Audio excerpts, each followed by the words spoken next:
Hola, ¿qué tal? Yo soy el Pastor Mao y esto es nuestro devocional a puerta cerrada. Un saludo especial a todos los que nos escuchan en este día, pidiéndole a Dios que por favor nos ubique en el lugar correcto, con la gente precisa, en el tiempo indicado y con la palabra oportuna, y que llenen nuestro corazón de su paz y también de su dirección, para que podamos hacer su buena, perfecta y agradable voluntad de manera práctica en el día de hoy.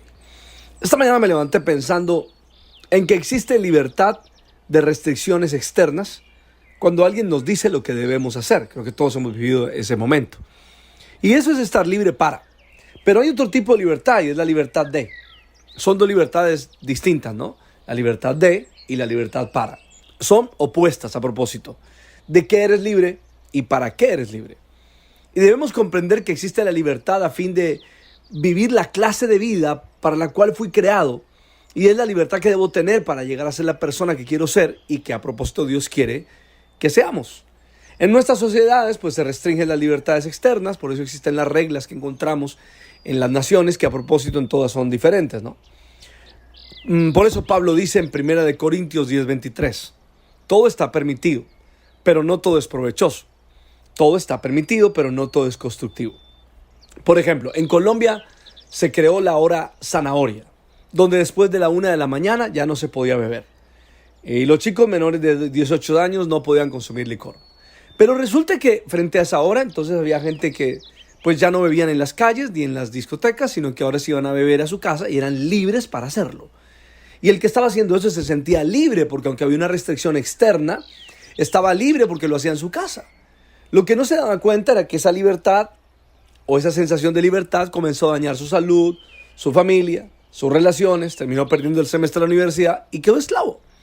Y cuando quiso salir de allí, de repente se da cuenta que no es libre para vivir como debe vivir y por un momento entiende que su libertad realmente no era lo que pensaba. Entonces descubre que no puede dejar de beber cuando quiera y que necesita una libertad para poder dejar de hacerlo. Es cuando mi corazón debe entender entonces que necesito que alguien me haga libre de las cadenas en las cuales caí engañado por mi pecado y las cuales el enemigo se aprovechó para sumergirme en las tinieblas. Creo que todos hemos vivido, o por lo menos muchos hemos vivido ese momento, ¿no? Y eso funciona así en todas las áreas de mi vida. Todo lo relacionado con mi carácter y mis relaciones pueden estar bajo esclavitud y yo acostumbrarme a vivir así.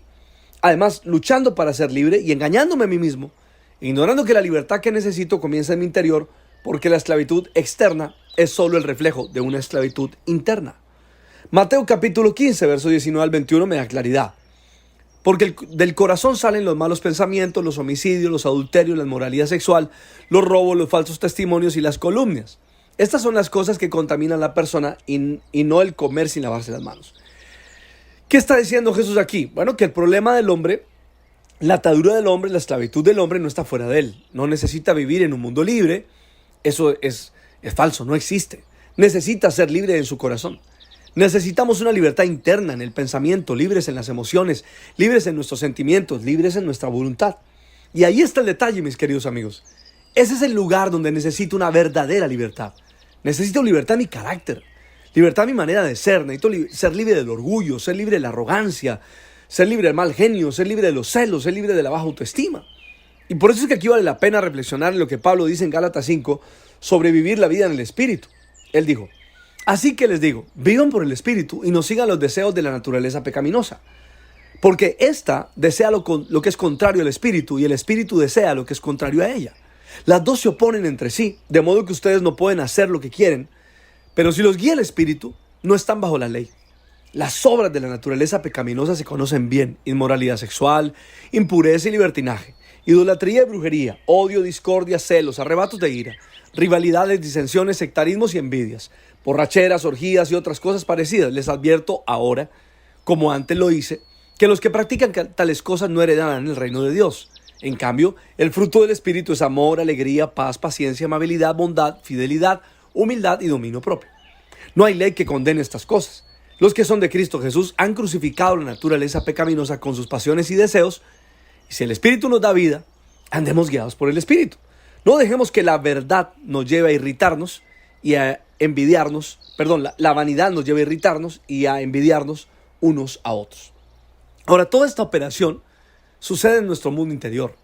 No están hablando de cosas que sin importar creamos o no, tengamos o no, o podamos hacer o no. En ese punto, todos nos parecemos. Todos sentimos ganas de pecar. Y el pecado de la mentira en Colombia no es distinto al pecado de la mentira en China. El pecado del adulterio en México no es diferente al pecado del adulterio en Australia. Las obras de la naturaleza pecaminosa no cambian por nación ni por región. Otra cosa es que en algunas regiones se practique más un pecado que otro, pero la naturaleza es la misma. Lo mismo sucede con el fruto del Espíritu, que es el resultado de una vida libre en Jesús. Nadie puede dar fruto espiritual si no es libre. En otras palabras, el fruto del Espíritu está condicionado a la libertad que cada uno tenga. Por ejemplo, si soy libre del odio y de la amargura, pues soy libre para amar. Si soy libre de la tristeza, pues soy libre para experimentar el gozo. Si no soy libre de la angustia, ¿cómo voy a ser libre para experimentar paz? Si no soy libre de la impaciencia, jamás podré experimentar con libertad paciencia. Y si no soy libre del orgullo, ¿cómo puedo ser libre para ser humilde? ¿O cómo puedo ser humilde? Digamos de esta manera, cuando Jesús nos libera, el fruto que experimentamos gracias a nuestra relación con Él, nos libera de todo aquello a lo que veníamos atados, esclavizados. Tengamos en cuenta que si la libertad, la verdadera libertad comienza en nuestro interior, no importa lo que suceda en nuestro exterior, miles de personas hoy están privadas de la libertad física, pero son libres internamente. Comenzando por el escritor del 80% del Nuevo Testamento, lo hizo desde una cárcel. Habló de la verdadera libertad.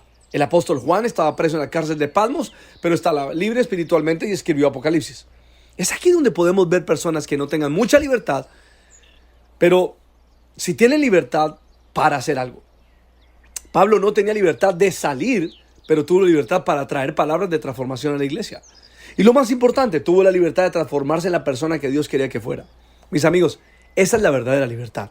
Que cada uno de nosotros pueda convertirse o terminar siendo la persona que Dios quiere que sea, detrás de rejas o caminando en las calles. Mira, Nelson Mandela dijo, abro comillas, la libertad más profunda es la libertad que el alma necesita. Cierro comillas. Podemos decir entonces que esa libertad es la que necesitamos para convertirnos en la persona que Dios quiere que nos convirtamos y que no importa si estamos detrás de unas rejas o estamos en el parque. Realmente Dios nos llamó a vivir libres. Le pido al Padre, al Hijo y al Espíritu Santo que nos bendiga de una manera súper especial. Soy el Pastor Mao y esto es nuestro devocional a puerta cerrada. Que pases un día súper extraordinario. Chao.